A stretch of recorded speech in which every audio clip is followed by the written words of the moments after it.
Chapter 11D. This chapter's tangent expands the after the art cinema epoch section at the end of chapter 11, which I find woefully lacking. American film has had its own auteurs. These are just a few.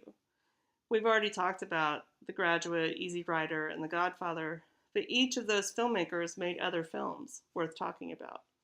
Coppola made Apocalypse Now and had a similarly cursed experience to Herzog's Fitzcarraldo, except that Coppola's film was in the Philippines and not South America. But there's a documentary about that production too, filmed by Coppola's wife and Sophia's mother Eleanor, called Hearts of Darkness. I have to admit that I really like those kind of documentaries, but no, this tangent is about Arthur Penn, Robert Altman, Woody Allen, Martin Scorsese, David Lynch, and Terrence Malick. Penn, no relation to Sean, had worked mostly in television before making The Miracle Worker in 1962 about Helen Keller and Anne Sullivan.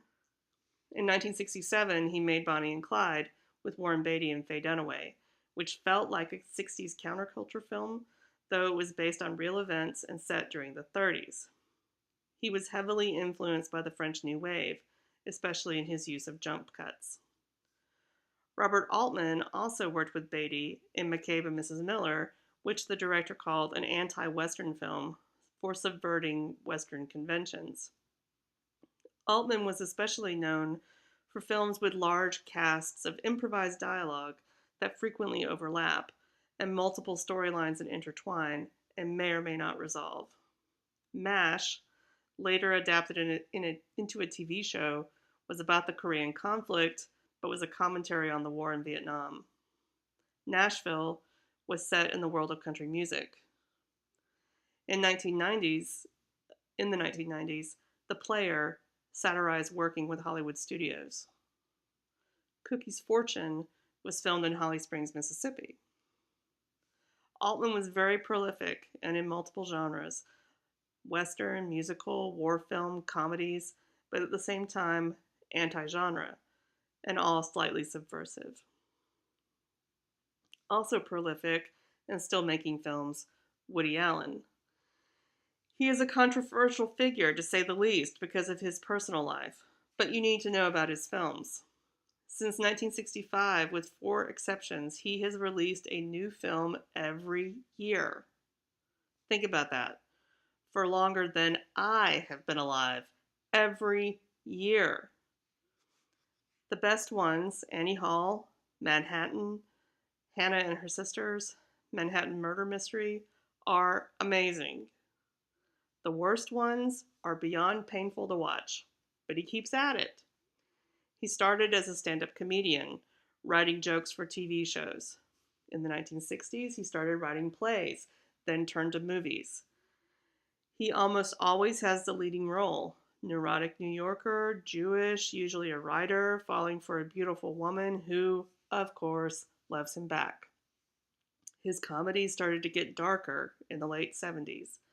Diane Keaton was his muse in the 70s, then Mia Farrow in the 80s, until they split up in 1992 in the most scandalous way possible. In the mid to late 90s, Allen thankfully stopped playing the romantic lead in his films, but his tabloid notoriety has left him a little isolated, and his humor started to feel a little flat, dated, old man. But since 2005, he has worked with younger actors like Scarlett Johansson in Match Point, Penelope Cruz and Vicky Cristina Barcelona, Owen Wilson in Midnight in Paris, and so on. He tends to use the same actors over and over again, like a theater troupe. He uses a lot of old-timey jazz music. Even his title sequences are always the same: white Windsor light condensed on black. Don't fix what ain't broke. Martin Scorsese had made a few films before 1973, but it was Mean Streets that put him on the map. Like many of his early films, it starred Robert De Niro and Harvey Keitel. Keitel is torn between his ambition and his friendship with his reckless childhood friend, played by De Niro. It was one of the first mafia films to be released after The Godfather, but it looked nothing like The Godfather. Roger Ebert called it one of the source points for modern movies. But it is Taxi Driver that is more infamous and more quotable. You talking to me? I'm the only one here. De Niro plays Travis Bickle, a Vietnam vet who becomes a taxi driver to cope with his insomnia in the then seedy, pre-Disney New York City Times Square. Among other plot points, he becomes obsessed with helping a teen prostitute, played by Jodie Foster. John Hinckley Jr., who attempted to assassinate then President Reagan in 1981, claimed to have been inspired by Taxi Driver and was trying to impress Foster. He was found not guilty by reason of insanity. In 1980, Raging Bull again paired Scorsese with De Niro to tell the story of the middleweight boxer Jake LaMotta. After training to get into fighting condition, De Niro then gained 60 pounds to play LaMotta later in life. Scorsese filmed in black and white, with fight scenes from the boxer's point of view instead of the spectators. In the 10 years that followed Raging Bull, he made The King of Comedy and After Hours and the extremely controversial Last Temptation of Christ. But Goodfellas in 1990 was a return to the Scorsese of Mean Streets and one of the best films about organized crime ever made. Without Goodfellas, there would be no Sopranos. It was based on Wise Guy, the memoir by Nicholas Pileggi about infiltrating the mafia. And if Taxi Driver's catchphrase was, "You talking to me?" in Goodfellas, it's, "You think I'm funny? Do I amuse you?" After years of working with De Niro, since 2002, his muse has been Leonardo DiCaprio. In Gangs of New York, The Aviator, The Departed, Shutter Island, and The Wolf of Wall Street. And I do realize that it's Matt Damon in the photo with Jack Nicholson here. In 2011, he made Hugo as a tribute to his love of film history, but also a film that his young daughter could see, without violence and without the F word, because the rest of his films have plenty of both.